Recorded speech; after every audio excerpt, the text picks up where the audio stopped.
नमस्कार, स्वागत है आप सभी का ताज न्यूज में और आपके साथ मैं हूं मोनिका ग्रोवर। बुलेटिन की शुरुआत करेंगे, लेकिन उससे पहले एक नजर सुर्खियों पर।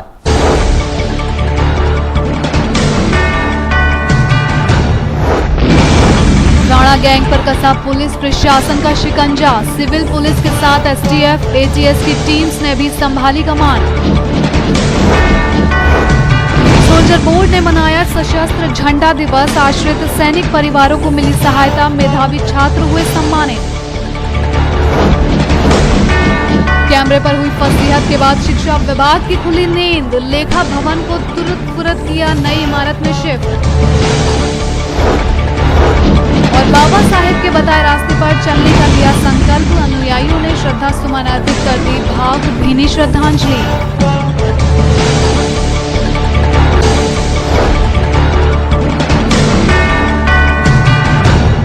और अब खबरें विस्तार से। एपी एक्सप्रेस में हुई घटना के बाद कुख्यात अपराधी हरेंद्र राणा और उसके गैंग को पकड़ने के लिए एटीएस, एसटीएफ सहित आधा दर्जन टीमों को लगाया गया है। डीआईजी विजय सिंह मीणा ने बताया कि इन अपराधियों की धरपकड़ के लिए अलीगढ़, मथुरा, मुरैना और भिंड के संभावित ठिकानों पर दबिश दी जा रही है।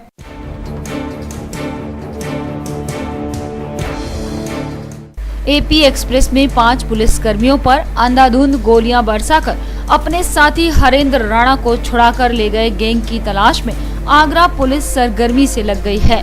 डीआईजी विजय सिंह मीणा ने बताया कि इन शातिर अपराधियों की धरपकड़ के लिए एटीएस, एसटीएफ, क्राइम ब्रांच के साथ आधा दर्जन से ज्यादा पुलिस टीम्स लगाई गई हैं, जो आगरा, अलीगढ़, मथुरा, मुरैना, भिंड में इनके संभावित स्थानों पर दबिश दे रही हैं और इस दौरान पुलिस को महत्वपूर्ण जानकारियां भी मिल रही हैं। एसटीएफ को भी लगाया गया है, जो आगरा की क्राइम ब्रांच है वो भी लगी है। इसके अतिरिक्त हमने करीब 4 टीमें और बनाई हैं और ये सभी टीमें पुलिस अधीक्षक नगर की अध्यक्षता में कार्य कर रही हैं। कल अलीगढ़ भी दबिश गई थी और इसके साथ भिंड भी पुलिस भेजी गई थी। कुछ लोगों से पूछताछ की गई है और कुछ हमें दिशा मिली है। जल्दी ही इसके अंदर इस घटना का अनावरण किया जाएगा और जो लोग हैं उन्हें शीघ्र ही गिरफ्तार किया जाएगा। आगरा पुलिस द्वारा अपराधियों को पकड़ने के लिए लगातार शिकंजा कसता जा रहा है, लेकिन ये देखने वाली बात होगी कि ये शातिर कब तक पुलिस की गिरफ्त में आ पाते हैं।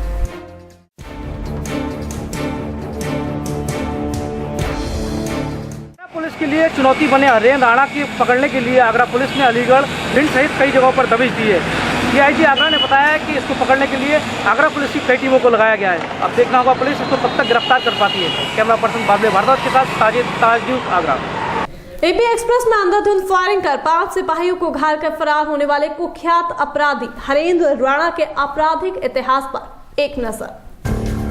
आगरा में अपराध की दुनिया के बड़े नामों की कोई कमी नहीं है, लेकिन ये सभी बीते दिनों दुनिया से किनारा कर गए, जिसके बाद पुलिस ने भी राहत की सांस ली थी। पर सालों बाद अपराध की दुनिया में हरेंद्र राणा उर्फ मोहित, अविनेश उर्फ दिनेश आगरा पुलिस के आला अफसरों के लिए चिंता का सबब बन गए हैं। Mohan don, Sanjay don, OP Lala, Bhura Yadav या भोले चौधरी, ये आगरा के आपराधिक इतिहास में बड़े नाम हुआ करते थे, लेकिन ये लोग आज इस दुनिया से पर्दा कर गए हैं। लेकिन आज पुलिस के लिए बड़ी चुनौती बनकर उभरा है हरेंद्र राणा, जिसने एपी एक्सप्रेस में अंधाधुंध फायरिंग कर अपने साथियों साथ फरार हो गया है।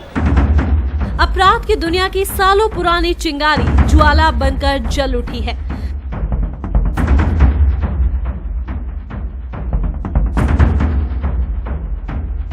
सबसे पहले आपको कुख्यात हरेंद्र राणा से रूबरू कराते हैं। आखिर हरेंद्र राणा कैसे बना कुख्यात हरेंद्र राणा? नाम हरेंद्र राणा और मोहित, उम्र करीब 26 साल, मध्य प्रदेश में सिपाही के पद पर तैनात। अब हरेंद्र मध्य प्रदेश का कॉन्ट्रैक्ट किलर है। पेशा भाड़े पर हत्या, लूट, डकैती करना। आरोप श्रीधाम एक्सप्रेस में मोहित भारद्वाज और सिपाही आस मोहम्मद की हत्या। अपने साथी नगनू उर्फ नागेंद्र की हत्या का आरोप। मध्य प्रदेश में एक व्यापारी की सरेआम हत्या के साथ रखा अपराध की दुनिया में कदम। एमपी पुलिस की ट्रेनिंग के दौरान व्यापारी की हत्या करने के बाद हरेंद्र राणा अपराध की दुनिया में बसता ही चला गया। यूपी में ये पहली बार उस वक्त सामने आया जब मोहित भारद्वाज हत्याकांड में इसका नाम आया और आगरा पुलिस ने इस पर 10,000 का इनाम घोषित किया।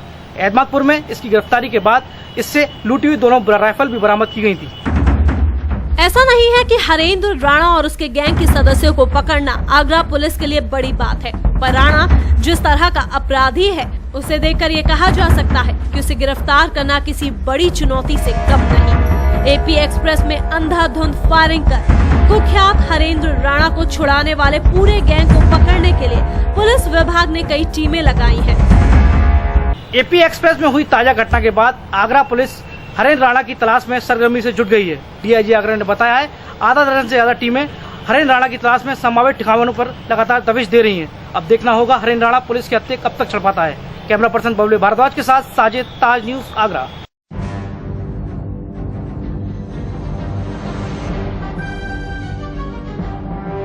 बात अब आगरा के होनहार और जाबाज पुलिस अफसरों की करें तो आगरा में आज भी पुलिस महकमे के पास ऐसे अधिकारी हैं जो राणा को फिर सलाखों के पीछे पहुंचा सकते हैं। आइए आपको ऐसे पुलिस अफसरों से परिचय कराते हैं।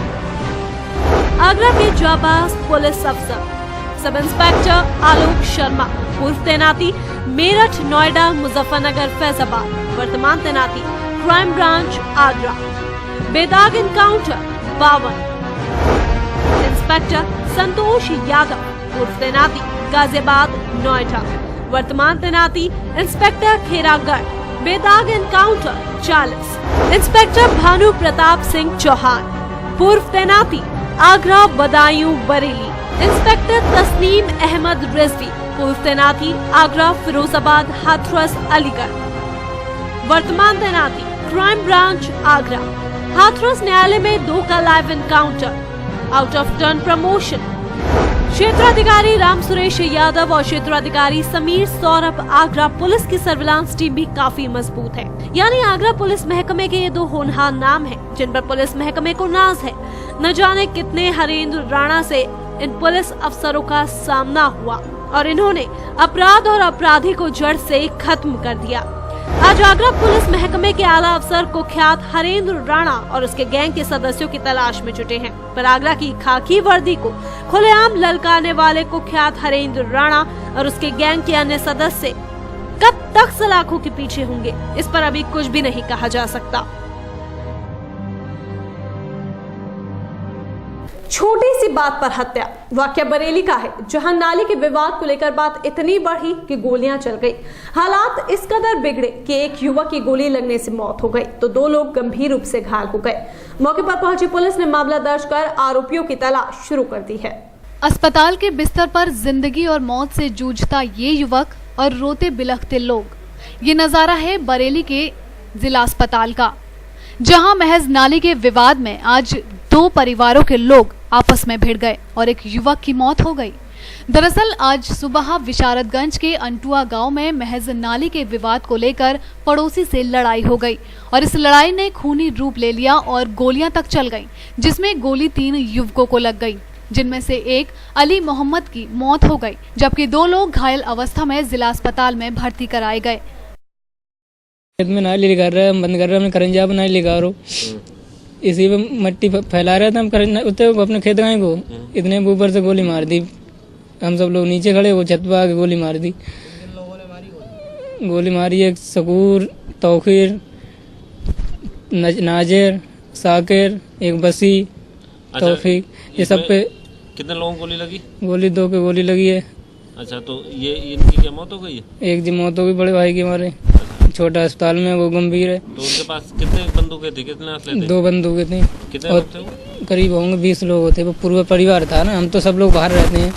हाँ, ये थाना विशारदगंज में अंटूरा गांव है, उसमें 2 पक्षों के बीच मतलब सड़क में खरंजा बनवा रहे थे, तो उसको लेकर विवाद हुआ था। दोनों पक्षों की तरफ से फायरिंग हुई थी, जिसमें अभी एक आदमी की मृत्यु हो गई है, उसका नाम वली अहमद है, और दूसरे साइड को भी एक आदमी को गोली लगी है हाथ में, तो वो तो अभी ठीक है। इस मामले में पुलिस ने दोनों ही परिवारों पर मुकदमा दर्ज कर लिया है। पुलिस ने मौके पर पहुंचकर शव का पंचनामा भर आरोपियों की तलाश शुरू कर दी है। वैश्य बोर्डिंग हाउस के आगरा हेरिटेज सेंटर के प्रस्ताव को सूबे के मुखिया अखिलेश यादव ने हरी झंडी दिखा दी है, जिसके बाद boarding house committee Agra heritage centre की रूपरेखा तैयार करने में जुट गई है। इसी क्रम में शुक्रवार को वैश्य बोर्डिंग हाउस कमेटी की ओर से एक प्रेस वार्ता आयोजित की गई, जिसमें आगरा हेरिटेज सेंटर की विशेषता और उसके निर्माण स्वरूप के बारे में बताया गया। तो वहीं बोर्डिंग कमेटी ने बताया कि खुद मुख्यमंत्री अखिलेश यादव 11 दिसंबर को अपने हाथों से इस हेरिटेज सेंटर का शिलान्यास करेंगे, जिससे ताज नगरी के बाशिंदों को एक ही छत के नीचे संस्कृति और अनेकों कलाओं की छवि देखने को मिल पाएगी। ब्रज की संस्कृति और शहर के हृदय स्थल पर पर्यटन विकास ताज नगरी के लिए बेहद जरूरी है, जिसे लेकर वैश्य बोर्डिंग हाउस कमेटी आगरा शहर में हेरिटेज सेंटर बनवाना चाहती है, जिसे अब सूबे के मुख्यमंत्री अखिलेश यादव ने भी ताज नगरी के लिए जरूरी बताया है। खुद 11 दिसंबर को अखिलेश यादव वैश्य बोर्डिंग हाउस में बनने जा रहे आगरा हेरिटेज सेंटर का शिलान्यास करने आगरा पधार रहे हैं। आगरा हेरिटेज सेंटर को लेकर हुई प्रेस वार्ता में बोर्डिंग हाउस कमेटी सदस्यों ने बताया कि हेरिटेज सेंटर के निर्माण से ताज नगरी के बाशिंदों को एक छत के नीचे संस्कृति कला का समागम देखने को मिलेगा, जिससे पर्यटन जगत को तो पंख लगेगा ही, कलाकारों को भी अपनी कला दिखाने का मौका मिल पाएगा। तो माननीय मुख्यमंत्री जी कर रहे हैं अखिलेश यादव जी 11 को, वो विधिवत उद्घाटन तो जब सारा परिसर बन जाएगा उसके बाद होगा, जिसमें लगभग 2 वर्ष लगेंगे। सारी नई बिल्डिंग्स बने उसका हम इंतजार नहीं करेंगे, कुछ एक्टिविटीज हम शुरू कर देंगे। जैसे कई एक्टिविटीज हैं, आप तो जानते हैं, ओपन एयर में भी हो सकती हैं, और चीजों के साथ साथ ये फैसिलिटीज होंगी। Centre for performing arts, that is musical performances, staging of plays etcetera, of art library, yoga के लिए और मेडिटेशन के लिए, उसके लिए भी व्यवस्था होगी। शहर में बनने जा रहे नवीनतम हेरिटेज सेंटर के निर्माण में करीब 30 करोड़ का खर्च आएगा, जिसके लिए कमेटी सदस्य राज्य सरकार और भारत सरकार से सहायता चाहती है। साथ ही शहर में बन रहा हेरिटेज सेंटर में स्वास्थ्य सेवाएं, सभागृह, वाचनालय के साथ अतिथि गृह भी बनवाने की योजना है। आगरा हेरिटेज सेंटर बनने के बाद ताज नगरी की कला और संस्कृति को उभरने का मौका मिलेगा, क्योंकि अपनी कलाओं के प्रदर्शन के लिए कलाकारों को इधर उधर नहीं भागना पड़ेगा और एक छत के नीचे ही सभी कलाओं का संगम देखने को मिल सकेगा। आगरा में सिविल डिफेंस की 51वीं वर्षगांठ बड़े ही उत्साह के साथ मनाई गई। इस मौके पर जिलाधिकारी आगरा जुहेर बिन सगी ने झंडारोहण किया और सभी को बधाई दी। उन्होंने नागरिक सुरक्षा संगठन के कार्यों की सराहना की और उनसे प्रेरणा लेने की बात कही।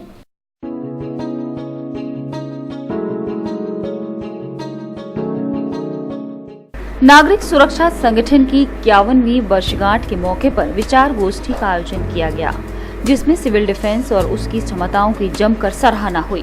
कार्यक्रम में मुख्य वक्ता के तौर पर जिलाधिकारी जुहेर बिन सगीर मौजूद रहे, जिन्होंने आपदा प्रबंधन के लिए संस्था के योगदान की तारीफ की और प्रशासन के साथ कंधे से कंधा मिलाकर चलने की बात कही। आज ये सिविल डिफेंस का दिवस मनाया जाता है 6 दिसंबर को, और आज 51वां स्थापना दिवस मनाया जा रहा है। और इसमें हमारी जो सिविल डिफेंस की टीम है उसमें लगभग 950 मेंबर हैं और उसमें से करीब 125 महिलाएं हैं। तो इसमें ये बहुत एक्टिव टीम है। टीम सिविल डिफेंस आगरा जो है बहुत एक्टिव टीम है और तमाम तरह के दैवीय आपदाओं में, तमाम तरह के आयोजनों में इनका ट्रैफिक में बड़ा सहयोग रहता है। तो आज हम लोगों ने ये निर्णय लिया है कि सिविल डिफेंस के आई कार्ड दिखाकर अगर किसी भी सरकारी कार्यालय में कोई भी सिविल डिफेंस वार्डन जाता है, मेंबर जाता है, तो उसको प्राथमिकता पे उसकी बात सुनी जाएगी, उसकी समस्या का निदान किया जाएगा। जबकि संस्था के लोगों ने भी अपने साथियों का उत्साह बढ़ाया और मौजूदा समय में नागरिक सुरक्षा संगठन की भूमिका पर जोर दिया। 6 दिसंबर को नागरिक सुरक्षा का स्थापना दिवस है। 51वीं वर्षगांठ के अवसर पर आज ये कार्यक्रम किया गया। ध्वजारोहण के साथ साथ एक विचार गोष्ठी, जिसमें विषय था आपदा प्रबंधन में नागरिक सुरक्षा विभाग की भूमिका। इसी विषय पर सिविल डिफेंस के जो पुराने वक्ता थे, हमारे वार्डन्स हैं, उन्होंने अपने उद्गार व्यक्त करे। हमारे विभागीय स्टाफ के लोगों ने कि आपदा में कैसे काम किया जाए, कैसे लोगों को बचाया जाए, जनधन की संपत्ति हानि को कैसे कम से कम किया जाए, इस विषय पर आज की विचार गोष्ठी आयोजन की गई। कार्यक्रम में एडीएम फाइनेंस सीपी सिंह और एडीएम सिटी बीपी खरे सहित अन्य अधिकारी मौजूद रहे, जिन्होंने सिविल डिफेंस के वॉलंटियर्स की पुलिस और प्रशासन की ओर से उचित सम्मान दिलाने की बात कही। जिन्होंने सिविल डिफेंस के वॉलंटियर्स को पुलिस और प्रशासन की ओर से उचित सम्मान दिलवाने की बात कही।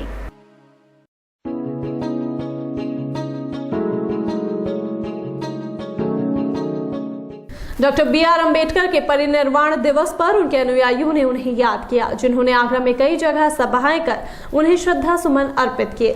इस मौके पर बाबा साहब के योगदान को समाज के लोगों ने कभी न भूलने की बात कही और उनके आदर्शों पर चलने का संकल्प लिया।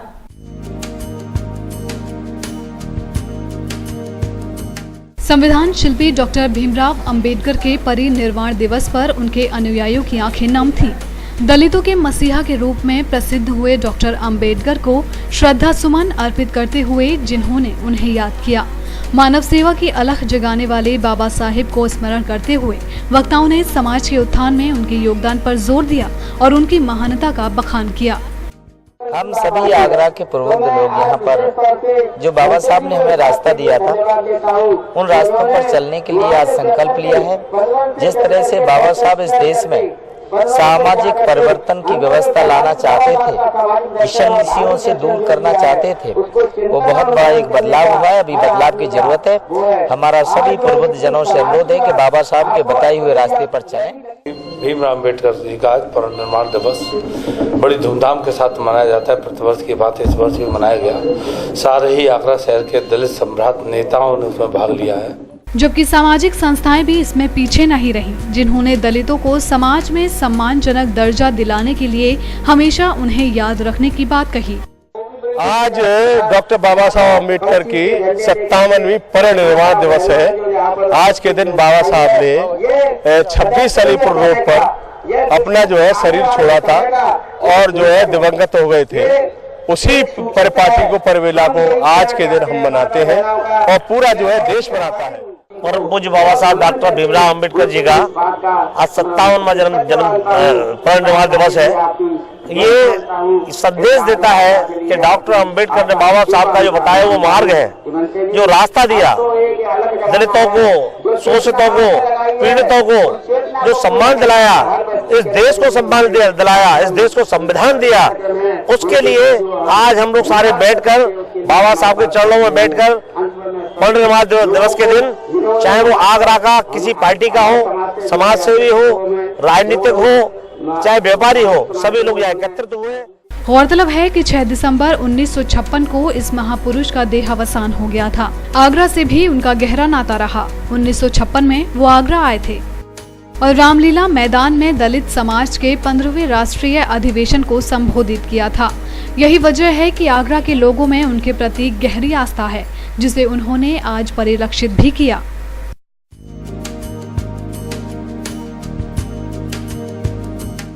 डॉक्टर अंबेडकर के परिनिर्वाण दिवस पर उन्हें शहर भर में याद किया गया। उनके अनुयायियों ने श्रद्धा सुमन अर्पित कर उन्हें याद किया और कभी न भूलने की बात कही। मगर बाबा साहब के मानने वाले उनके सिद्धांतों को भी मानने लगे तो शायद उस महापुरुष को ये सच्ची श्रद्धांजलि होगी। हुकुम सिंह के साथ दीपक राज, ताज न्यूज, आगरा। समाजवादी पार्टी को लोकसभा चुनाव जितवाने और आगरा के समाजवादियों का हौसला बढ़ाने के लिए राज्य मंत्री सीपी राय ताज नगरी आए, जहां उनका जगह जगह स्वागत किया गया। वहीं सर्किट हाउस में शहरी नेताओं ने सीपी राय का माल्यार्पण कर जोरदार स्वागत किया। राज्य मंत्री के ओहदे से नवाजे गए सीपी राय शुक्रवार को ताज नगरी पहुंचे, जहां रास्तों में जगह जगह पार्टी के कार्यकर्ताओं ने उनका जोशीला स्वागत किया। वहीं सर्किट हाउस में मंत्री सीपी राय का भारी भरकम माल्यार्पण कर स्वागत किया गया। सर्किट हाउस पहुंचकर सीपी राय पत्रकारों से मुखातिब हुए, जहां उन्होंने कश्मीर में लागू धारा 370 को लेकर भाजपा पर भी निशाना साधा और सपा सुप्रीमो मुलायम सिंह यादव को प्रधानमंत्री बनाने का दृढ़ संकल्प लिया।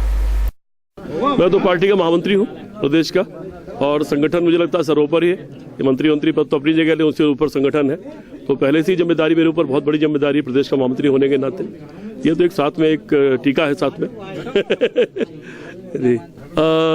उत्तर प्रदेश की जनता की इच्छा है, देश के किसानों की इच्छा है, देश के गरीबों की इच्छा है, देश के मजलूमों की इच्छा है, देश के अल्पसंख्यकों की इच्छा है। इच्छा सभी की है और हम लोग तो उनके कार्यकर्ता, हम लोग की जबरदस्त इच्छा है। पता नहीं, हम उनके बारे में जानते नहीं है। हम लोग तो 80 सीट, यूपी की 80 सीट जीतने लड़ रहे हैं, और जिनका आप नाम ले रहे हैं उनकी पूरी पार्टी के सारे प्रदेश अगर मिला दिया जाए तो वो 80 सीट नहीं बनती है, और 200 करीब ऐसी सीटें जहाँ वो लोग लड़ते ही नहीं है। तो बाकी क्या होगा, तो जब उन्होंने जबरदस्त दंगे कराए थे पूरे देश में और लाखों लोगों को मरवाया था, करोड़ों की संपत्ति नष्ट कराई थी, तब भी कुल 182 सीट आई थी। वो भी अटल बिहारी वाजपेयी जैसा कद्दावर नेता मौजूद था तब। और एक बात और ध्यान रखने की बात, जो पढ़े लिखे लोग भी नहीं ध्यान देते हैं, कि पूरे देश में दंगे होने के बावजूद जब इतना बड़ा सांप्रदायिक उभार हो गया था, उसके बाद भी उनको 25.94% वोट मिला था टोटल, 25.94%, 26 पे मान लीजिए उसको, और 18% माइनॉरिटी को बाहर भी कर दीजिए, तो भी इसका मतलब 57% जनता हिंदुओं ने भी उनको वोट नहीं दिया था। आगरा पहुंचे मंत्री सीपी राय ने समाजवादी पार्टी को लोगों के हित में बताया और भाजपा के प्रधानमंत्री दावेदार नरेंद्र मोदी के दामन पर लगे गुजरात दंगों को मुद्दा बनाकर डटकर भाजपा पर निशाने साधे। साथ ही सपा सुप्रीमो मुलायम सिंह यादव को दिल्ली दरबार का राजा बनाने की सभी कार्यकर्ताओं से अपील की। आदर्श समाज पार्टी और डॉक्टर बी आर अम्बेडकर विकास एवं सेवा संस्थान के तत्वाधान में Bharat Ratna doctor B are Ambedkar बाबा साहब का परिनिर्वाण दिवस मनाया गया, जिसमें श्रद्धांजलि सभा और डॉक्टर अम्बेडकर के व्यक्तित्व और कृतित्व पर विचार गोष्ठी का आयोजन किया गया। डेलीगेट स्थित एक होटल सभागार में डॉक्टर भीमराव अंबेडकर के 97वें महापरिनिर्वाण दिवस के मौके पर एक विचार गोष्ठी का आयोजन किया गया, जिसका संचालन आदर्श समाज पार्टी के राष्ट्रीय अध्यक्ष चंद्रपाल ने बाबा साहिब की तस्वीर के समक्ष दीप जलाकर किया। बाद में विचार गोष्ठी में बुद्धिजीवी लोगों ने बाबा साहिब को श्रद्धांजलि देते हुए उनके जीवन और व्यक्तित्व पर अपने अपने विचार प्रस्तुत किए।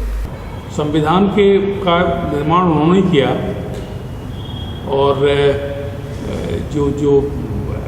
जो पिछड़ा वर्ग था, दलित वर्ग था, उसका उत्थान का बहुत बड़ा काम किया, है ना।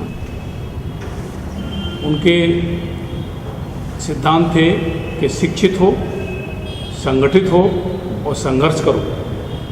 भारत रत्न बाबा साहब डॉक्टर अम्बेडकर साहब को श्रद्धांजलि हम लोगों ने अर्पित की है। दूसरा, अब इसको उनके एक्चुअली श्रद्धांजलि अर्पित करना ही पर्याप्त नहीं है। उन्होंने क्या किया देश के लिए और उनके ऊपर उनके व्यक्तित्व कृतित्व पर गोष्ठी होना आवश्यक है, जिससे लोग समझें कि बाबा साहब वास्तव में एक बहुत बड़े उच्च कोट के राष्ट्रभक्त, शिक्षाविदी, अर्थशास्त्री एवं संसार के उस समय विद्वानों में से 6वें विद्वान थे।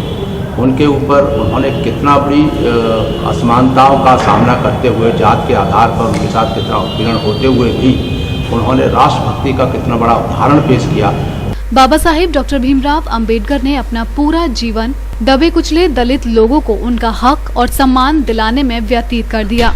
बाबा साहिब ने सबसे बड़ा उपहार हमारे देश को संविधान के रूप में दिया, जिस पर चलकर आज हमारे देश में कानून प्रक्रिया चल रही है। ऐसे महान इंसान की मृत्यु 6 दिसंबर 1956 में हुई थी, जिसे महापरिनिर्वाण दिवस के रूप में मनाया जाता है। इस दिन बाबा साहिब के संदेश को याद किया जाता है, उनके किए कार्यों पर चर्चा की जाती है, जगह जगह विचार गोष्ठियां आयोजित की जाती हैं। लेकिन बड़े अफसोस की बात है कि जिन दलितों के लिए बाबा साहिब ने अपना पूरा जीवन न्यौछावर कर दिया, उन्हीं के परिनिर्वाण दिवस के मौके पर उन्हीं दलितों की संख्या कम दिखाई पड़ती है। सशस्त्र झंडा दिवस के मौके पर सोल्जर बोर्ड आगरा ने खुशी जाहिर की। कलेक्ट्रेट सभागार में बोर्ड की ओर से आयोजित कार्यक्रम में सैनिकों के आश्रितों को आर्थिक सहायता प्रदान की गई, जबकि मेधावी छात्र छात्राओं का सम्मान कर उनका भी उत्साहवर्धन किया गया।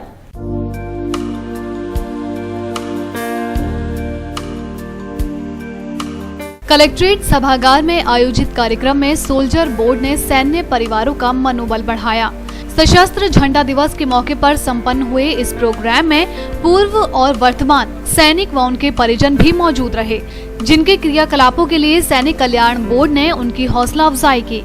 इस मौके पर सैनिकों की विधवाओं को चेक बांटे गए, जबकि उनके मेधावी बच्चों को पुरस्कृत कर उन्हें भी प्रोत्साहित किया गया।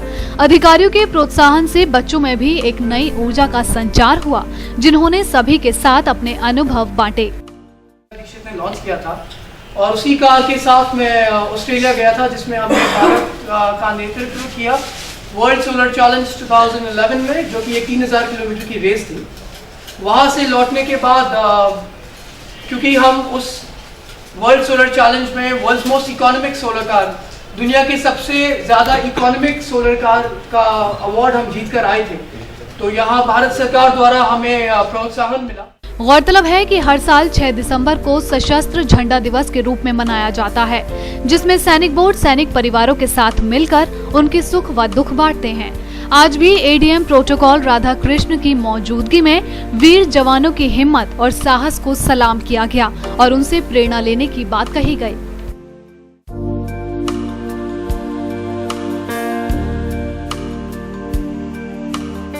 बुलेटिन में फिलहाल यहाँ पर वक्त तो चला एक छोटी सी ब्रेक का। कुछ और खबरों के साथ जल्द हाजिर होंगे, तब तक के लिए आप जुड़े रहिएगा ताज न्यूज के साथ।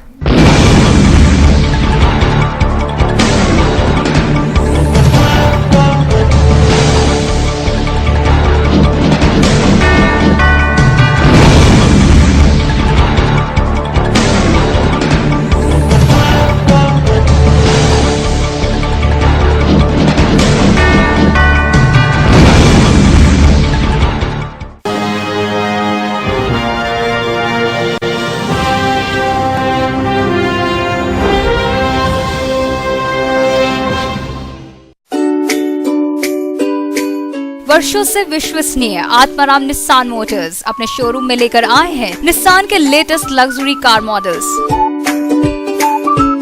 इतना ही नहीं, यहाँ आपको मिलेगी आपके कार के लिए वर्ल्ड क्लास सर्विसेज भी। आखिरकार आत्माराम की कार वर्कशॉप आधुनिक सुविधाओं से लैस जो है। So feel the difference and visit our showroom.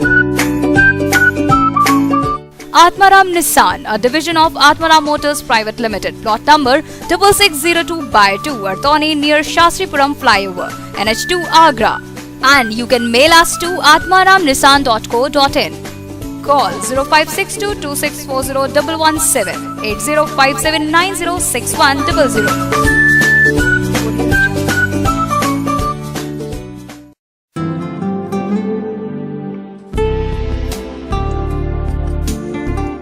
सरल हुआ, सुगम हुआ नया विद्युत संयोजन।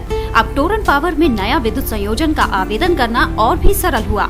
आप निम्नलिखित दस्तावेजों के साथ हमारे किसी भी ग्राहक सेवा केंद्र में संपर्क करें और शीघ्र नया संयोजन पाएं, जैसे ग्राहक द्वारा भरा हुआ आवेदन पत्र, परीक्षण पत्र, लाइसेंस, विद्युत ठेकेदार द्वारा प्रमाणित आवेदक का एक पासपोर्ट साइज फोटो, पहचान पत्र की प्रतिलिपि, यदि उपभोक्ता गरीबी रेखा के अंतर्गत है तो बीपीएल राशन कार्ड की प्रतिलिपि।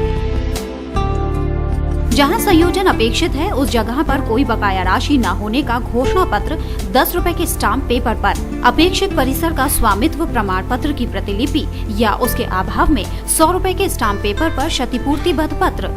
यदि आवेदक उस परिसर का स्वामित्व नहीं है तो स्वामित्व प्रमाण पत्र के साथ मालिक द्वारा प्रमाणित अनापत्ति प्रमाण पत्र।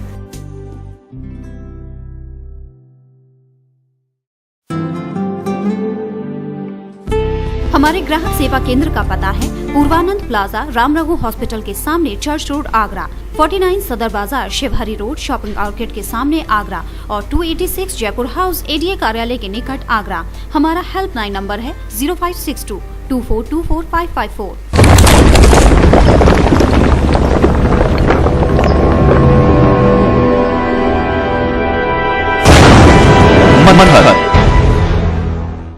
Gayatri Development presents Manhar Green Shire. Specifications: lush green park, green environment, spacious house with car park inside, wide road inside the campus, 24-hour water supply, according Vastu. Contact at 5th floor, Raman Tower, Sanjay Place, Agra.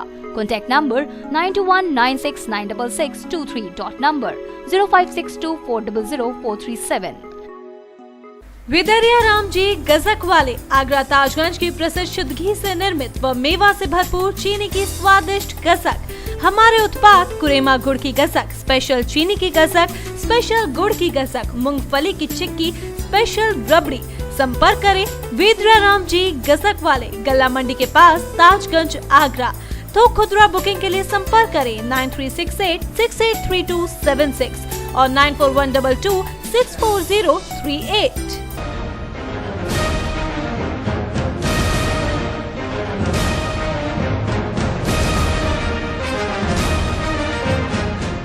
Dinesh steel, ये steel की जोत है जो अपनी रोशनी दूर तक बिखेर रही है। जो अंतराग्नि 50 साल पहले जली थी, एक नई राह चलकर फिर से एक नया दौर, एक नया जमाना लाएगा।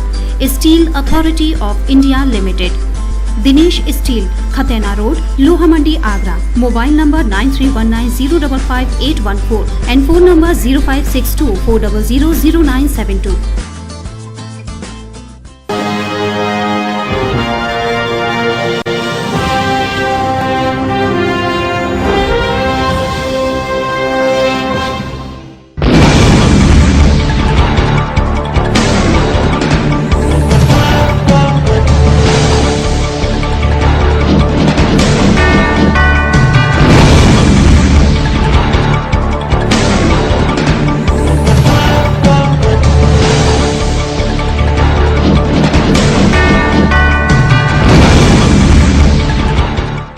ब्रेक के बाद आप सभी का एक बार फिर से बहुत बहुत स्वागत है। आगे बढ़ते हैं। ताज न्यूज पर खबर प्रसारित होने के बाद हरकत में शिक्षा विभाग आ गया है और हरकत में आने के बाद आनन फानन में शिक्षा विभाग ने खुद को नए कार्यालय में शिफ्टिंग करनी शुरू कर दी है। ताज न्यूज ने बीते दिनों शिक्षा विभाग के लेखा भवन की जर्जर हालत पर चिंता जाहिर करते हुए खबर प्रसारित की थी।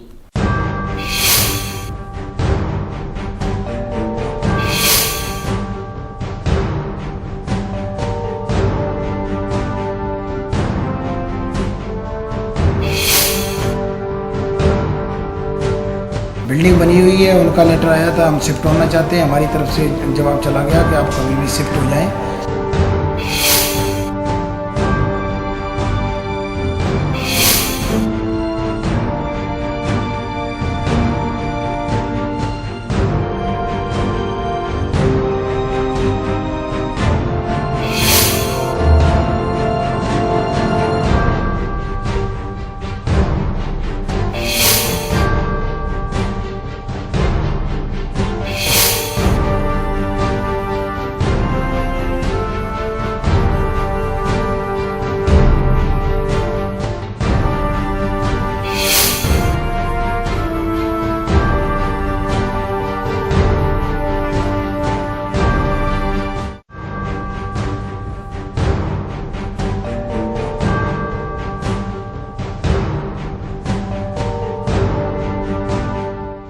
आखिरकार ताज न्यूज की खबर का असर ऐसा दिखा कि बरसों से चली आ रही लेखा विभाग के कर्मचारियों की समस्या ही हल हो गई।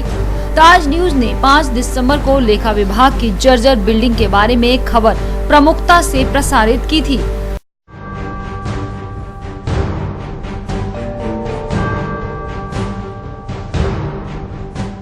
ताज न्यूज की टीम ने बेसिक शिक्षा अधिकारी देवेंद्र प्रकाश से इस बारे में जब सवाल किया था तो उन्होंने जल्द नई बिल्डिंग में विभाग को शिफ्ट करने की बात कही थी।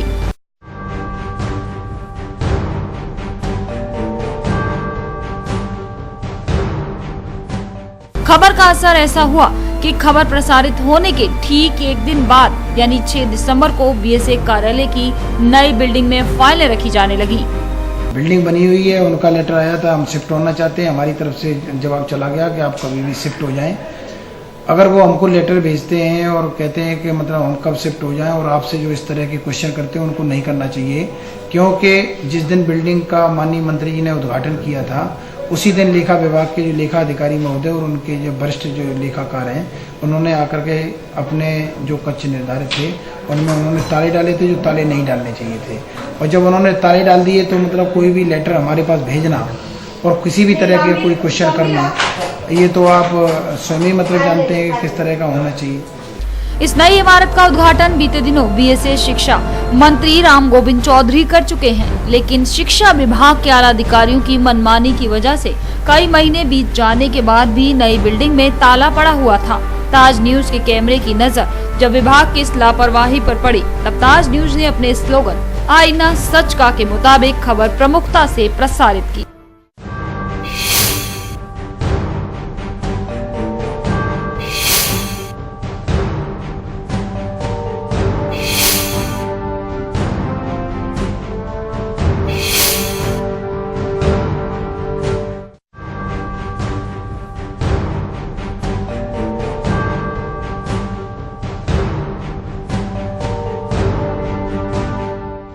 लखनऊ से आए निर्देश के अनुसार अब एडी बेसिक खुद बेसिक स्कूलों का निरीक्षण कर कार्यवाही करेंगे। स्कूलों के निरीक्षण के दौरान 6 बिंदुओं पर परीक्षण किया जाएगा। इसके साथ ही निर्माणाधीन विद्यालयों की गुणवत्ता भी जांची जाएगी। बीते दिनों जिलाधिकारी ने 2 स्कूलों में घटिया निर्माण के चलते नाराजगी जताते हुए विद्यालय को ध्वस्त करने के आदेश दिए थे। सर्व शिक्षा अभियान और शिक्षा का अधिकार अधिनियम लागू होने के बाद भी बेसिक स्कूल्स में शिक्षा की स्थिति जस की तस बनी हुई है। लगातार मिल रही शिकायतों के बाद लखनऊ से प्रमुख सचिव बेसिक शिक्षा ने 6 सदस्यीय कमेटी बनाकर जिलेवार विद्यालयों के निरीक्षण के निर्देश दिए हैं। एडी बेसिक आरपी शर्मा के मुताबिक सघन निरीक्षण अभियान में 6 बिंदुओं पर चर्चा की जाएगी, जिनसे अभिभावकों की राय भी जानी जाएगी। सभी खंड शिक्षा अधिकारी निरीक्षण करेंगे और निरीक्षण में जो मुख्य बिंदु होंगे, इस समय यूनिफॉर्म का डिस्ट्रीब्यूशन हो रहा है, निःशुल्क पाठ्य पुस्तकों का वितरण हुआ है और पढ़ाई का स्तर कैसा है, विद्यालय में खेलकूद की गतिविधियां होती हैं कि नहीं होती हैं। और एक और चीज़ इस बार विशेष महत्वपूर्ण की गई है कि जो खंड शिक्षा अधिकारी हैं उनके साथ साथ BSA भी अपने विकास खंड में जा कर के ये सुनिश्चित करेंगे कि 3 अच्छे शिक्षक छांटेंगे। 3 अच्छे शिक्षकों में से एक अच्छा शिक्षक खंड शिक्षा अधिकारी के साथ जा कर के उनका जो निरीक्षण होगा वो गुणवत्ता का परख निरीक्षण करेगा। निरीक्षण के दौरान ब्लॉक स्तर पर बेहतर शिक्षा देने वाले शिक्षकों का भी चयन किया जाएगा। इसी आधार पर चयनित शिक्षक को जांच कमेटी में साथ रखा जाएगा। सभी चयनित शिक्षकों में से एक शिक्षक का चयन कर उसे पुरस्कृत भी किया जाएगा। बीते दिनों विकास भवन में हुई समीक्षा बैठक के दौरान डीएम ने 2 निर्माणाधीन विद्यालयों को ध्वस्त करने के आदेश दिए थे। जिलाधिकारी की फटकार के बाद एडीबीसी खुद निर्माणाधीन विद्यालयों की गुणवत्ता का परीक्षण करेंगे। आरटीओ विभाग आगरा ने सड़कों पर अवैध डग्गेमार वाहनों को रोकने के लिए अभियान चलाया था, जिसमें शहर को जाम से और विभाग को राजस्व में राहत मिल सके। लेकिन सड़कों पर लगाए विभाग के सचल दस्ते ही विभाग की लुटिया डुबो रहे हैं और अभियान के नाम पर चालान काटकर विभाग की नहीं बल्कि चालान ना काटकर अपनी जेबें भर रहे हैं। आगरा संभागीय परिवहन विभाग जो हर दिन एक नया अभियान चलाता रहता है, जिसका एक ही मकसद होता है सड़कों पर दौड़ने वाले अवैध वाहनों को पकड़ना और चालान के रूप में राजस्व की प्राप्ति करना। फिर चाहे वही वाहन चालान काटने के बाद इन्हीं के सामने नियमों की धज्जियां उड़ाते चले जाए। ऐसे में तमाम शिकायतों के बाद भी नवागत आरटीओ ओपी सिंह ने अपने सेनापतियों को सड़क पर सख्त अभियान चलाने का आदेश जारी कर दिया है। हमारे पूरे संभाग में जो कि 4 जनपद हैं, चारों जनपदों में एक अधिकारी नियुक्त है, उनको निर्देश दिए गए हैं। हमारे यहाँ एक आरटीओ प्रवर्तन भी है जो हमारे काउंटर पार्ट है। उनसे भी हमने अनुरोध किया है कि जो भी वाहनें हैं बिना परमिट चल रही हैं, परमिट शर्तों के विरुद्ध चल रही हैं, उनके विरुद्ध लगातार अभियान पहले से भी चलाया जा रहा है और आगे भी चलाया जाता रहेगा। और सबसे खास बात ये रहेगी कि जैसे इस बार ऑटो रिक्शा के परमिटों को निरस्त कराया गया, जिन भी गाड़ियों का अवैध संचालन पाया जाएगा बिना परमिट शर्तों के विरुद्ध, उनके भी परमिटों को निरस्तीकरण की कार्रवाई के लिए मंडलायुक्त महोदय के समक्ष रखा जाएगा। आरटीओ के आदेश के बाद सड़कों पर अवैध वाहनों के लिए जगह जगह चेकिंग अभियान चलाया जा रहा है, जो सड़कों पर कुछ और ही गुल खिला रहे हैं। सड़कों पर खुलकर डग्गेमार वाहनों से चेकिंग के नाम पर उगाही की जा रही है। वाहनों के चालान तो नामात्र के काटे जा रहे हैं, बल्कि वाहन स्वामियों को खुद दूसरा रास्ता दिखाकर अपनी जेबें गर्म की जा रही हैं, जिससे सड़कों पर जो स्थिति बिगड़ रही है वो किसी से भी छिपी नहीं। लेकिन विभागीय लोगों की करतूत से विभाग को जरूर राजस्व की हानि हो रही है, जो आगे चलकर विभाग के लिए एक बड़ी परेशानी भी खड़ी कर सकती है। तो वहीं चेकिंग के नाम पर हो रही जमकर उगाही विभाग की छवि को धूमिल कर रही है। मेयर इंद्रजीत आर्य ने मोती कटरा नाला क्षेत्र का दौरा कर लोगों की समस्याएं सुनी। निरीक्षण के दौरान मेयर ने निगम अधिकारियों को टूटे पड़े नालों की मरम्मत और इंटरलॉकिंग का कार्य शीघ्र करवाने के निर्देश दिए। इस दौरान मेयर बेहद सख्त नजर आए।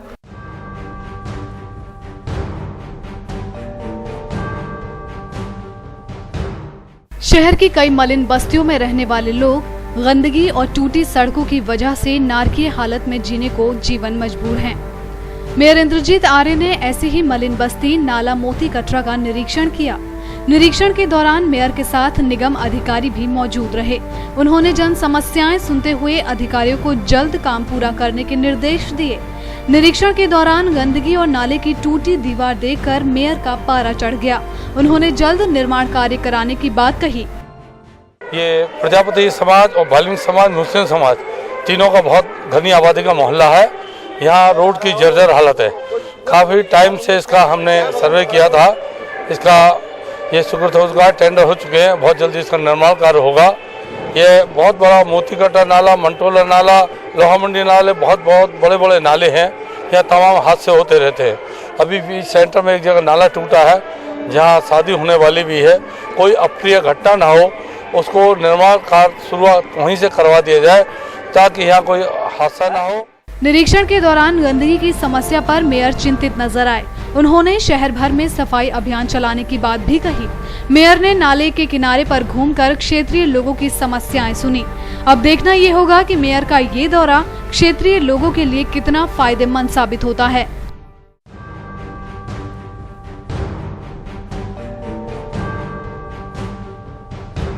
अवस्थापना निधि की धनराशि को लेकर हुए विवाद के बाद मेयर इंद्रजीत आर्य ने कहा है कि वो किसी व्यक्ति विशेष या पार्टी के मेयर नहीं बल्कि पूरे शहर के मेयर हैं और अगर बात शहर के सौंदर्यीकरण की हो तो उन्हें किसी खास जगह से नहीं बल्कि पूरे शहर से लगाव है और हर पार्षद का वो बेहद सम्मान करते हैं। अवस्थापना निधि को लेकर अपने ऊपर लगे आरोपों को मेयर ने कहा कि कुछ पार्षद ऐसा कर घटिया राजनीति करने की कोशिश कर रहे हैं। वो ये ना भूलें कि मेयर किसी पार्टी विशेष का नहीं शहर का होता है, जिसके लिए सभी पार्षद समान हैं। सभी पार्षदों को अपने परिवार का हिस्सा माना जाता है, लेकिन कुछ लोगों को ये रास नहीं आ रहा, जिसे लेकर वो मुझे बदनाम करने की कोशिश कर रहे हैं। देखिए, चाहे समाजवादी पार्टी उठाए चाहे कोई लिखे कुछ बोले, शहर पूरा मेरा है। पार्षद 90 मेरे हैं, 10 नॉमिनेट आए हैं, उनको मैं अपना परिवार मानता हूं। जो काम शहर में हो रहा है वह नगर निगम का कार्य पूरा मेरा है और जहां क्षेत्र में आवश्यकता होती है वहां हम क्षेत्र में काम कराते हैं। वहां कोई जाति बिरादरी पार्षद दल इस सब दल राजनीति से ऊपर उठ करके मैं काम कर रहा हूँ। रहा प्रश्न शहर की जो कार्यों की समीक्षा का, तो वो उसमें पूर्णतः सरकार दोषी है। जो आवश्यकता है शहर को, आगरा शहर को, उस प्रकार से सरकार सहयोग नहीं कर रही है।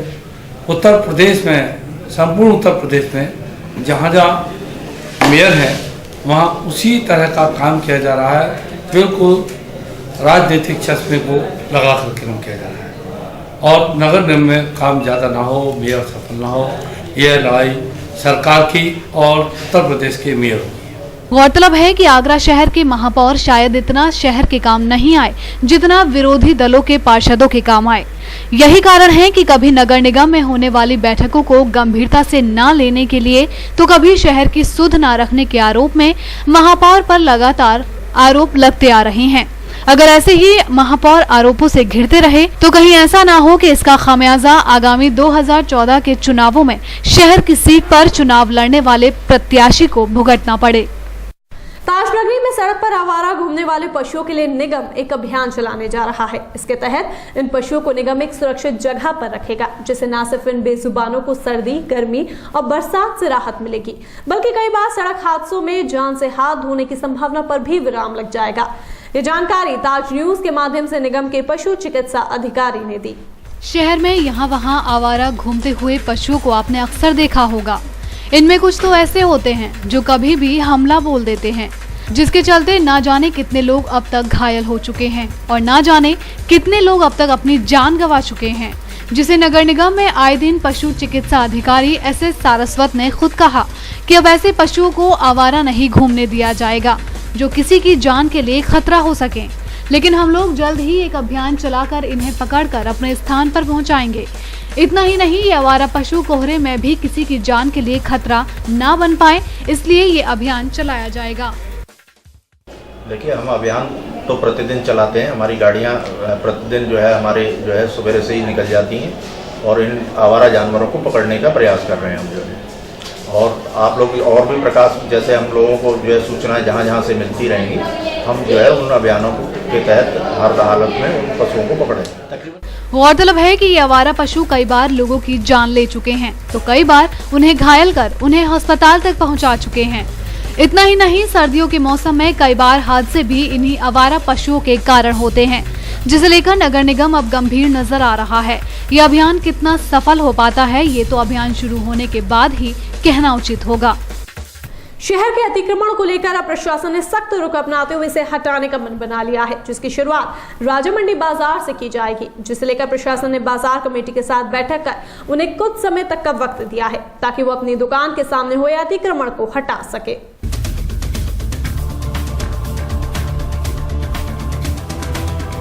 प्रशासनिक अधिकारियों और राजामंडी बाजार के दुकानदारों के साथ बैठक में कल से शुरू हो रहे अतिक्रमण हटाओ अभियान के बारे में जानकारी देते हुए एडीए सचिव रविंद्र कुमार ने कहा कि दुकान के शटर के बाहर की जमीन नगर निगम और एडीए की है, जिस पर अतिक्रमणकारियों ने कब्जा कर रखा है, जिसे लेकर अब नगर निगम प्रशासन का साथ मिलने के बाद अपनी जमीन को अभियान के तहत वापस लेगा। इस अभियान में किसी तरह की नरमी नहीं बरती जाएगी। साथ ही एक बार हटा अतिक्रमण फिर से नहीं हो सकेगा, इस बात का भी दुकानदारों को विश्वास दिलाया गया। इसमें माननीय उच्च न्यायालय द्वारा आदेश दिया गया है कि लाभचंद मार्केट में जो दुकानें हैं उसके सामने जो बरामदे हैं, नगर निगम की ज़मीन है, सरकारी ज़मीन है, उस पे जो अवैध तरीके से जो दुकानें लगाई जा रही हैं, हॉकर्स हैं, फेरी वाले हैं, उनको हटाया जाए।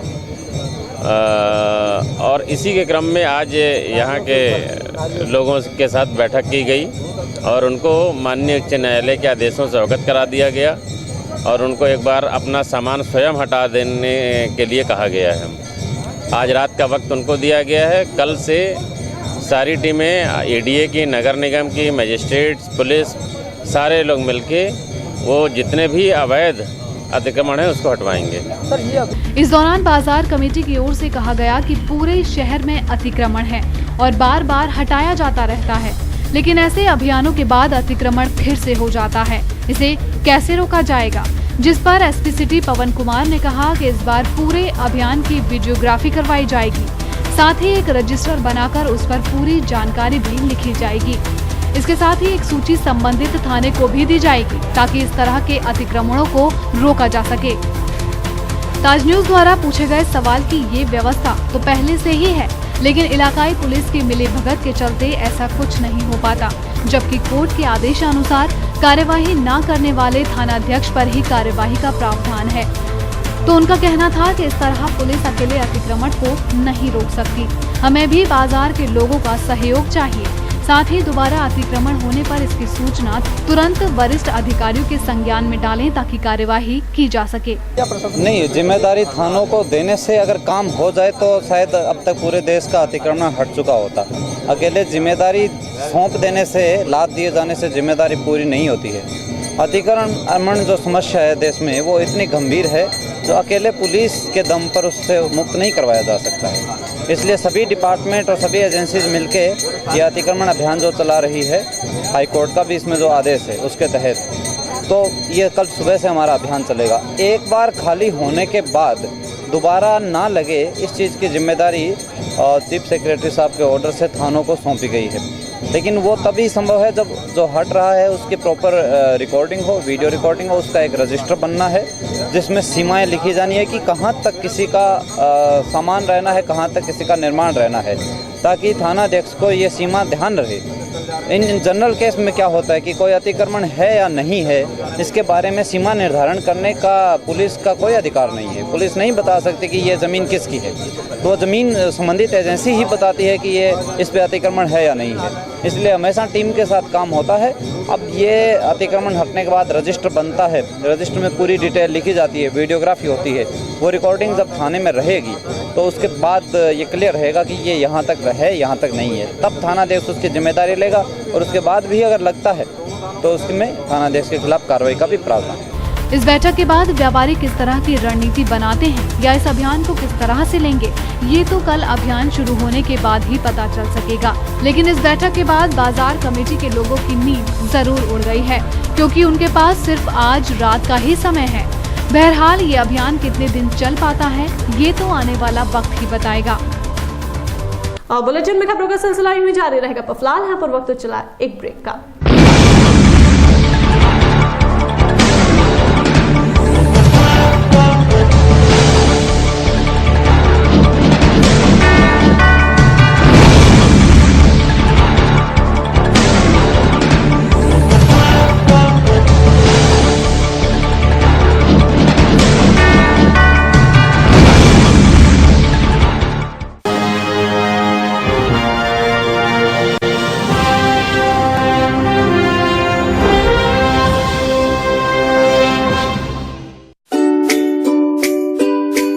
वर्षों से विश्वसनीय आत्माराम निस्सान मोटर्स अपने शोरूम में लेकर आए हैं निस्सान के लेटेस्ट लग्जरी कार मॉडल्स। इतना ही नहीं, यहाँ आपको मिलेगी आपके कार के लिए वर्ल्ड क्लास सर्विसेज भी। आखिरकार आत्माराम की कार वर्कशॉप आधुनिक सुविधाओं से लैस जो है। So feel the difference and visit our showroom. Atmaram Nissan, a division of Atmaram Motors Private Limited, plot number 6602/2, Artoni near Shastripuram Flyover, NH2 Agra. And you can mail us to atmaramnissan.co.in.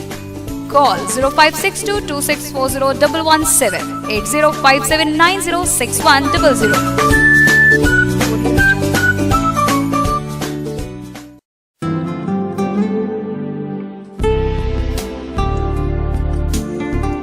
सरल हुआ, सुगम हुआ नया विद्युत संयोजन। अब Torrent power में नया विद्युत संयोजन का आवेदन करना और भी सरल हुआ। आप निम्नलिखित दस्तावेजों के साथ हमारे किसी भी ग्राहक सेवा केंद्र में संपर्क करें और शीघ्र नया संयोजन पाएं। जैसे ग्राहक द्वारा भरा हुआ आवेदन पत्र, परीक्षण पत्र, लाइसेंस, विद्युत ठेकेदार द्वारा प्रमाणित आवेदक का एक पासपोर्ट साइज फोटो, पहचान पत्र की प्रतिलिपि, यदि उपभोक्ता गरीबी रेखा के अंतर्गत है तो BPL राशन कार्ड की प्रतिलिपि। जहां संयोजन अपेक्षित है उस जगह पर कोई बकाया राशि न होने का घोषणा पत्र 10 रुपए के स्टाम्प पेपर पर, अपेक्षित परिसर का स्वामित्व प्रमाण पत्र की प्रतिलिपि या उसके अभाव में 100 रुपए के स्टाम्प पेपर पर क्षतिपूर्तिबद्ध पत्र। यदि आवेदक उस परिसर का स्वामित्व नहीं है तो स्वामित्व प्रमाण पत्र के साथ मालिक द्वारा प्रमाणित अनापत्ति प्रमाण पत्र।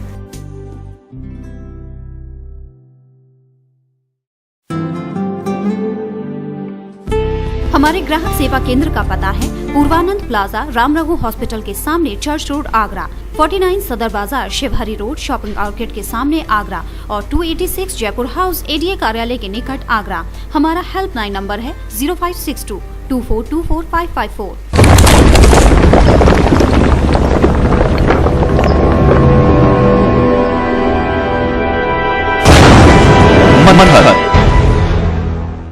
Gayatri Development presents Manhar Green Shire. Specifications: lush green park, green environment, spacious house with car park inside, wide road inside the campus, 24-hour water supply, according Vastu. Contact at 5th floor, Raman Tower, Sanjay Place, Agra. Contact number 9219696623. Dot number 0562400437. विदरिया Ram ji गजक वाले आगरा ताजगंज की प्रसिद्ध शुद्ध घी से निर्मित व मेवा से भरपूर चीनी की स्वादिष्ट गजक। हमारे उत्पाद कुरेमा गुड़ की गजक, स्पेशल चीनी की गजक, स्पेशल गुड़ की गजक, मूंगफली की चिक्की, स्पेशल रबड़ी। संपर्क करें विदरिया राम जी गजक वाले, गल्ला मंडी के पास, ताजगंज, आगरा।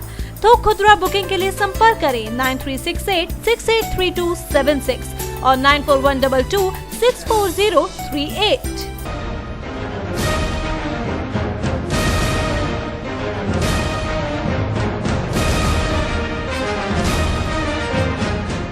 दिनेश स्टील, ये स्टील की जोत है जो अपनी रोशनी दूर तक बिखेर रही है। जो अंतराग्नि 50 साल पहले जली थी, एक नई राह चलकर फिर से एक नया दौर, एक नया जमाना लाएगा। Steel authority of India limited, Dinesh steel, Khatena road, Loha Mandi, Agra. Mobile number 9319055814 and phone number 0562400972।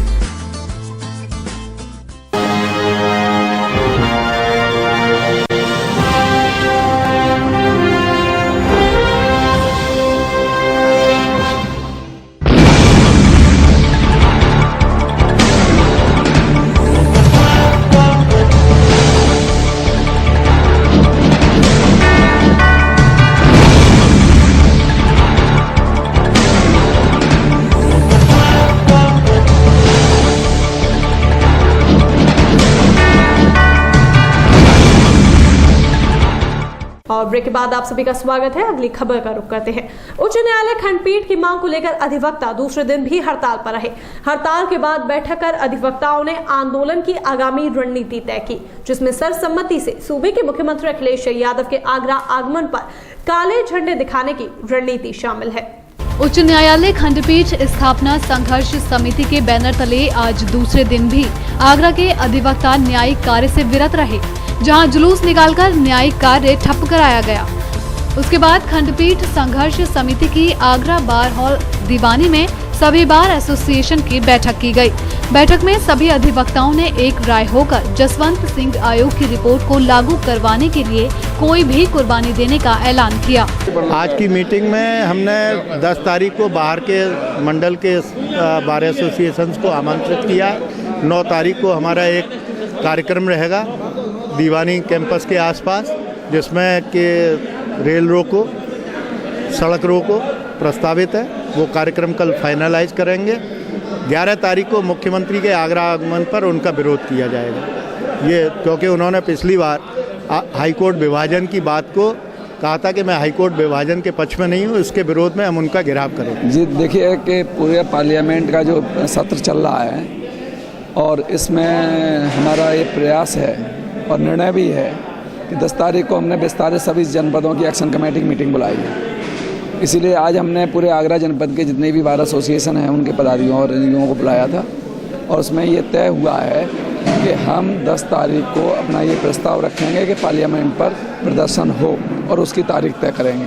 आगामी रणनीति को तय करते हुए मुख्यमंत्री अखिलेश यादव के आगरा आगमन पर विरोध करने का संकल्प लिया गया। अधिवक्ताओं ने तय किया कि मुख्यमंत्री के आगरा आने पर अधिवक्ता उन्हें काले झंडे दिखाएंगे।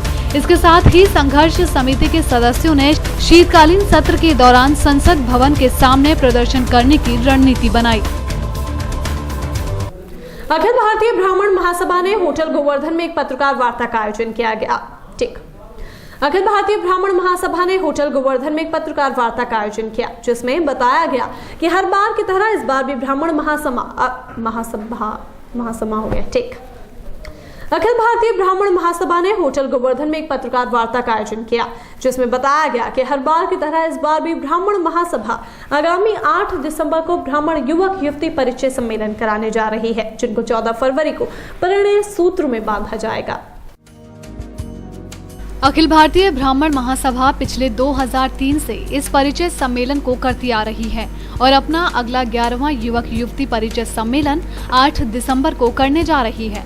इस अवसर पर अखिल भारतीय ब्राह्मण महासभा अपनी 11वीं पत्रिका परिचय दर्शन का विमोचन भी करेगी। इस पत्रिका में 1800 युवक युवतियों के बायोडेटा मौजूद होंगे।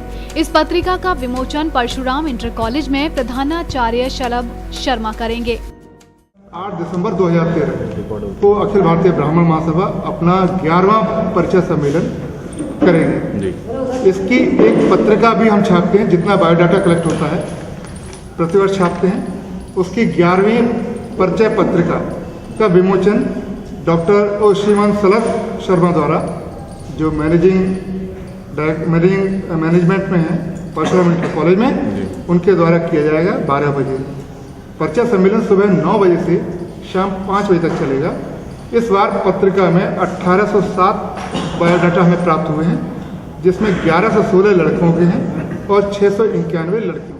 हर बार की तरह परिचय सम्मेलन के बाद 11 जोड़ों का विवाह अखिल भारतीय ब्राह्मण महासभा द्वारा आगामी 14 फरवरी को करवाया जाएगा, जिन्हें गृहस्थी का सामान उपहार स्वरूप दिया जाएगा। वहीं परिचय सम्मेलन के मौके पर विमोचन होने वाली पत्रिका में पूरे देश के ब्राह्मण युवक युवतियों के बायोडेटा मौजूद होंगे।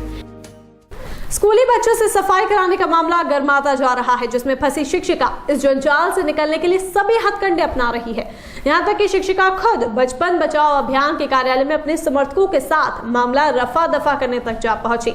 वहीं सामाजिक संस्था बचपन बचाओ अभियान समिति ने किसी भी समझौते से साफ इनकार कर दिया है।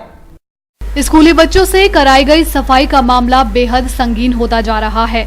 अपनी नौकरी को बचाने और पुलिसिया कार्यवाही से बचने की फिराक में दोषी शिक्षिका मामले को दबाने के लिए सभी साम दाम दंड भेद अपना रही है और शुक्रवार सुबह मामले की शिकायत करने वाली सामाजिक संस्था के कार्यालय पर अपने समर्थकों के साथ समझौता करने पहुंच गई, जहां दोषी शिक्षिका ने मामला दबाने के लिए हर तरह के पैंतरे अपनाए। किसी ने मुझसे कंप्लेंट की, एक खबर छपी थी। अच्छा, मैंने उसका संज्ञान लेते हुए कार्रवाई की है, क्योंकि वो मेरी जिम्मेदारी है। अब इसको बताओगे हाउ टू सॉल्व इट? संभव नहीं। नहीं, ऐसी बात ना करो यार। किसी तरह संभव नहीं है सर, किसी तरह आगे बढ़ाए हुए कदम मैं पीछे नहीं हटाता। क्या वो संभव नहीं है। अब क्या उसमें जो कार्रवाई चल रही है वो चलती रहेगी। हालांकि देहलीगेट स्थित सामाजिक संस्था बचपन बचाओ अभियान के अध्यक्ष राजेश शर्मा ने किसी भी तरह का समझौता करने से इनकार कर दिया। ऐसा होता है, आदमी जब गलत काम करता है और उसकी चोरी पकड़ी जाए तो वो डर जाता है।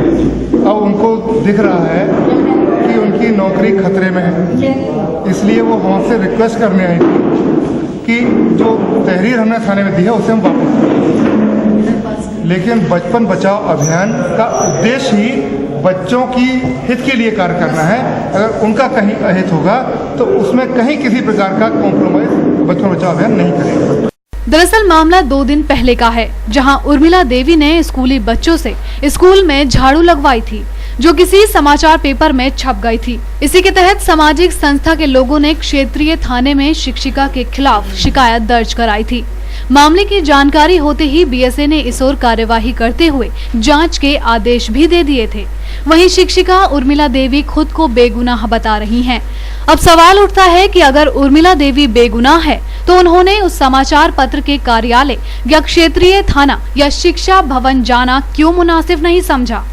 वो क्यों बचपन बचाओ अभियान के कार्यालय पर समझौता करने पहुंची? ये सारे सवाल उर्मिला देवी को दोषी बता रहे हैं। ऊपर से समझौते के रूप में संस्था को लालच देना एक और गुनाह की ओर संकेत करता है। वहीं दूसरी ओर सामाजिक संस्था ने फिलहाल समझौते से इनकार कर न्याय की राह पर चलने की बात कही, लेकिन देखना होगा कि इस राह पर ये संस्था कितने समय तक चल पाएगी, जहां पैसों की चकाचौंध में बड़े बड़े दिग्गज अपनी हार मान लेते हैं। बालूगंज स्थित वल्लभ नगर में श्वेतांबर बालूगंज स्थित वल्लभ नगर में श्वेतांबर जिनालय की प्राण प्रतिष्ठा को 25 साल पूरे हो चुके हैं, जिसके चलते आत्मानंद जैन सभा के बैनर तले पंचाहनिका महोत्सव का आयोजन किया जा रहा है। आयोजन के तीसरे दिन जैन अनुयायियों ने भगवान महावीर का जलाभिषेक कर पूजन किया। बालूगंज के वल्लभ नगर में श्वेतांबर जिनालय का रजत जयंती समारोह मनाया जा रहा है। समारोह के तीसरे दिन मंदिर की प्रतिमाओं पर जलाभिषेक कर पूजन किया गया। पूजन के दौरान सैकड़ों की तादाद में जैन अनुयायी मौजूद रहे। महिलाओं ने भगवान महावीर की मंगल आरती उतारी। यह मंदिर श्री वासुपूत जैन श्वेतांबर मंदिर के रजत जयंती होने जा रही है। कार्यक्रम उसी निमित्त रखे जा रहे हैं। 25 साल पूर्व इस मंदिर की प्रतिष्ठा गच्छाधिपति आचार्य श्रीमद विजय इंद्रदीन सुरीश्वर जी महाराज साहब की कर कमलों से हुई थी। तब से लेकर अभी तक निरंतर इसमें पूजन हर रोज चलता है। 8 तारीख को 25 वर्ष पूरे होने जा रहे हैं। रजत जयंती समारोह उसी निमित्त किए जा रहे हैं। पंचाहनिका महोत्सव चल रहा है। किस तरीके का चल रहा है? ये हमारे मंदिर की रजत जयंती आज समारोह हो रहा है, तो 5 दिन का यहाँ पर महोत्सव चल रहा है। आज 18 अभिषेक की पूजा है। आचार्य जी, किन आचार्य जी के द्वारा ये पूजा? ये श्री जयानंद विजय सुरीश्वर जी महाराज साहब आचार्य हैं हमारे, उनके द्वारा, और उनके साथ में श्री जय कीर्ति विजय जी महाराज साहब और एक मुनिराज। आज मूर्तियों का हमारे यहाँ वर्ष में एक बार ये अभिषेक होता है, ताकि वर्ष में भर में जो भी अशातना हुई हो हमारे से पूजा के दौरान, तो वो सबका शुद्धिकरण के लिए ये हर वर्ष होता है। वैसे तो इस बार क्योंकि रजत जयंती है तो इसलिए आज हो रहा है। रजत जयंती समारोह में जैन मुनि ने भगवान महावीर के बताए हुए 5 महाव्रतों पर चलने का संकल्प लिया। उनका कहना है कि मानव जीवन में सत्य, अहिंसा, अस्तेय और अपरिग्रह का महावीर स्वामी का उपदेश आज भी जरूरी है। समारोह के दौरान अनुयायियों को संयम बरतने की बात भी कही गई। पंचाहनिका महोत्सव में आए धर्मावलंबियों ने अपने गुरुओं के उपदेश सुन इन्हें जीवन में प्रयोग करने का संकल्प लिया। सर्दियां शुरू होते ही महिलाओं की टेंशन बढ़ जाती है, क्या पहने जिससे स्टाइलिश भी लगे और मौसम का असर भी ना पड़े। तो ऐसे में महिलाओं के लिए विंटर सीजन के नए कलेक्शन से बाजार तैयार हो गए हैं।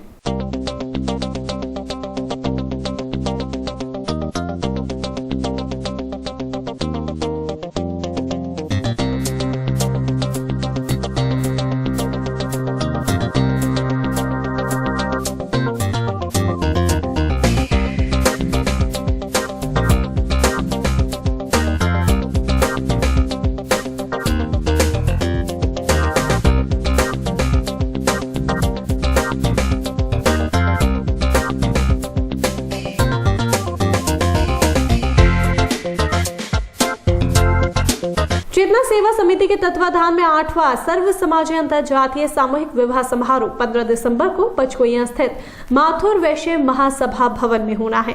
समारोह की तैयारियां जोरों पर चल रही हैं। इसी क्रम में शुक्रवार को संजय प्लेस स्थित अवध बैंकेट हॉल में बैठक कर कार्यकर्ताओं को जिम्मेदारियां बांटी गई। चेतना सेवा समिति जाति वर्ग तोड़ने और समरसता का प्रसार करने के साथ विवाह में कोरी शोबाजी और फिजूल खर्ची रोकने के लिए लगातार प्रयासरत है। पिछले 7 समारोह में 159 जोड़ों के घर बसाए जा चुके हैं और साथ ही इस बार समारोह में एक विकलांग जोड़े का भी विवाह कराया जाएगा। बैठक के दौरान एस नगर निवासी रजनी निगम और उमेश नारवानी की अंतर जातीय जोड़े के रूप में रिंग सेरेमनी हुई। एक विवाह समारोह है, इसमें किसी कोई विशेष जाति के लोगों को हम नहीं बुलाते हैं। वैश्य समाज से और ब्राह्मण समाज, जो भी हिंदू समाज है, हिंदू समाज के सभी लोगों को इसमें समायोजित करते हैं। हम तो इसमें और भी समाज के लोगों को जोड़ना चाहते थे, मुस्लिम समाज को जोड़ना चाहते थे, ईसाई समाज को जोड़ना चाहते थे, लेकिन उनकी विवाह पद्धति अलग होने के कारण इसलिए हम उनको नहीं जोड़ पाए। ये हमने इससे साल में 2 बार करते हैं। पिछले बार भी हमने 51 जोड़ों का माथुर वैश्य सभा भवन में बहुत बड़ा समारोह किया था। बैठक में उपस्थित व्यापारी नेता TN अग्रवाल ने बताया कि इस बार 71 जोड़ों के विवाह का लक्ष्य रखा गया है, जिसमें अब तक 51 जोड़े तय हो चुके हैं। रजिस्ट्रेशन की प्रक्रिया भी जारी है, जिसमें इच्छुक लोग 10 दिसंबर तक समिति के कार्यालय पर संपर्क कर सकते हैं। और साथ ही बताया कि समारोह में हर जोड़े को गृहस्थी का सामान भी उपहार स्वरूप दिया जाएगा। मुगलों की राजधानी आगरा में मुगलों द्वारा बनाई गई ऐतिहासिक इमारतें और मस्जिदें दिनों दिन दम तोड़ती जा रही हैं। इन्हीं मस्जिदों में से एक है हुमायूं मस्जिद, जिसके रखरखाव की जिम्मेदारी ASI की है, लेकिन विभाग की अनदेखी के कारण आज हुमायूं मस्जिद विलुप्ति की कगार पर आकर खड़ी हो गई है। इस मस्जिद का निर्माण मुगल शासक हुमायूं के शासनकाल में कराया गया था, जहां अनेकों मुगल या सल्तनत के बाशिंदे अल्लाह की खिदमत में सर झुकाया करते थे, लेकिन आज इसे निहारने तक आने वाला कोई भी नहीं है।